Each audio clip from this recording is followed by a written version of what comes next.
Students, welcome back to a Digital Learning. It is an initiative by a Department of Collegiate and Technical Education, Government of Karnataka. My dear students, in the previous session, we have learned about the management as profession. In this session, we're going to learn about the evaluation of management thought, that is, the principles of management. The learning objective to familiarize the students with concepts and evaluation of management thought. Session outcomes. At the end of the session, the students shall have a concept clarity and understanding with regard to Introduction to Management Thought and the F.W. Taylor's Scientific Management. A management started when man started living in groups. It relates to achieve certain objectives. Dear students, according to George, a management begins in family, and after that it is expanded in tribes, and finally the scope was increased up to urbanization. The reference of the management was found in Babylonia, that is civilization on the bank of Nile River. After that, Egypt provides us with an example of decentralized organization with a little control. A management thoughts are shown in planning and organizing in the construction of pyramids.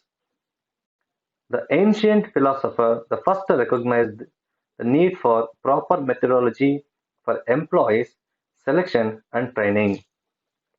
The students, Greek provides an extensive documentation of management principles. These principles of management are worldwide famous.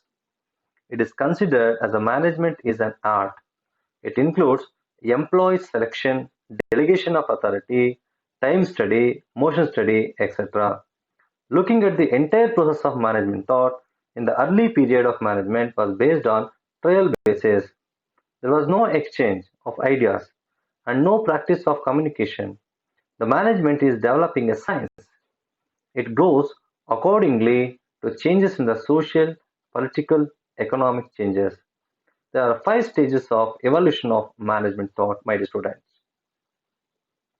One is prehistorical period, that is in the villages, organized society, next industrial revolution, next will be toward consolidation of management as a science, that is authority, responsibility, delegation, centralization, division of work, and finally the recent development administrative, like forecasting, controlling, problem solving, PERT, and critical path methods, etc. Now, let us see that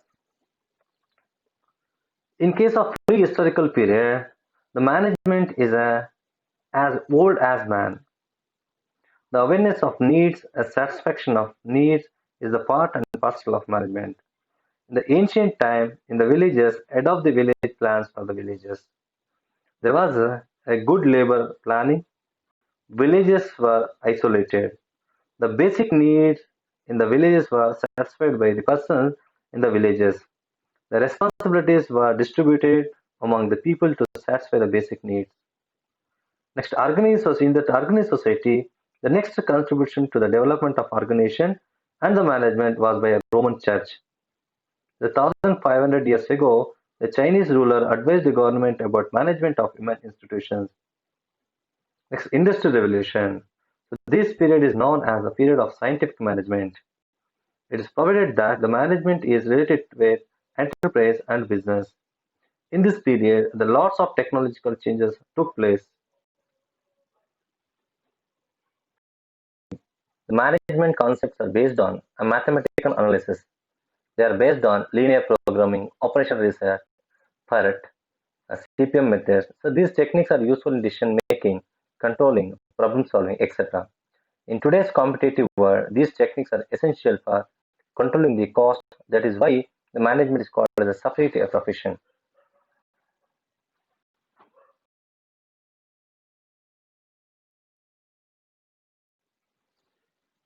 So this evolution of management thought is a contribution by F.W. Taylor, who is the father of scientific management, a contribution of Henry Fayol, the father of administrative management, and contribution of Elton Mayo, the Hawthorne experiments, the father of human relation model. And in this session, we're going to learn about the F.W. Taylor's scientific management. The scientific management is a part of early management approaches.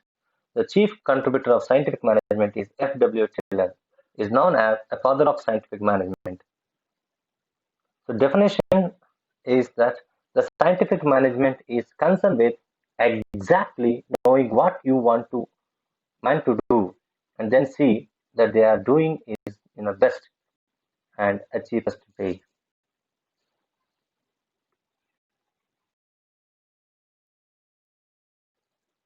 And the mechanism of scientific management, the first one, the separation of planning and doing. Before Taylor's scientific management, a worker used to plan about his work and instruments necessary for that. A supervisor's job was to see how the workers were performing. That creates a lot of problems. So Taylor has separated a planning and doing authority. The next one, a functional formation. A separation of planning from doing resulted into development of supervision system. In the system, 8 persons were engaged. Out of that, 4 persons were engaged in a planning department. They are time, cost clerk, routine clerk, instruction card clerk, and disciplinarian. In production, the process 4 personnel were engaged. They are speed boss, repair boss, supervisor, and gang boss. Job analysis. It is related with finding out the best way of doing. It means that the least movements in the doing job. It will lead to a complete production in less time and lesser cost. It includes time study. It means determining the time required to complete a job in a particular time. The movement which takes minimum time is the best one. Next, motion study. It means a study of movement while performing a job. The elimination of wasteful movement in a performing a job. Only necessary movements are engaged. A fatigue study. It shows that the amount and frequency of rest required. While completing the work, after certain period of time, workers feel fatigued and can't work with full capacity. Therefore, they require rest in between. When rest is allowed, they start working with full capacity. Next, a standardization. As far as possible, standardization should be maintained in respect of instruments and tools, a period of work, amount of work, working conditions, cost of production, etc. These all things are fixed in advance on the basis of a job analysis. Next, scientific selection and training workers. Taylor has been suggested that workers should be selected on a scientific basis, taking into account their education, work experience, attitude, physical strength. Financial incentives. The financial incentives to help to motivate workers in a maximum efforts. Higher wages lead to increase in efforts. He applied a differential piece rate system.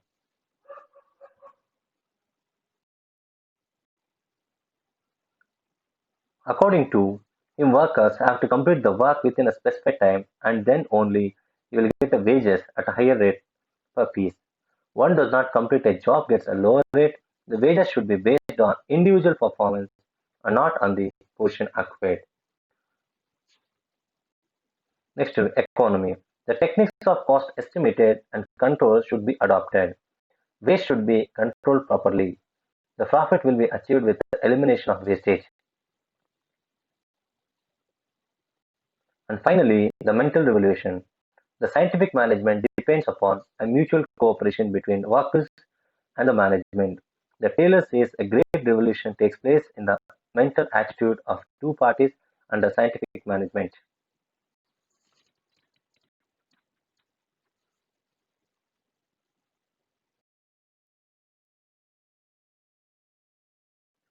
In this session, we learned the evolution of management thoughts and the stages in evolution of management thought and the scientific management.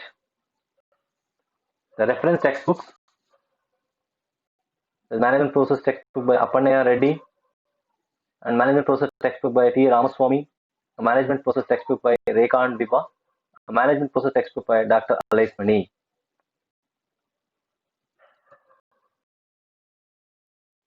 Thank you, dear students, for watching the video.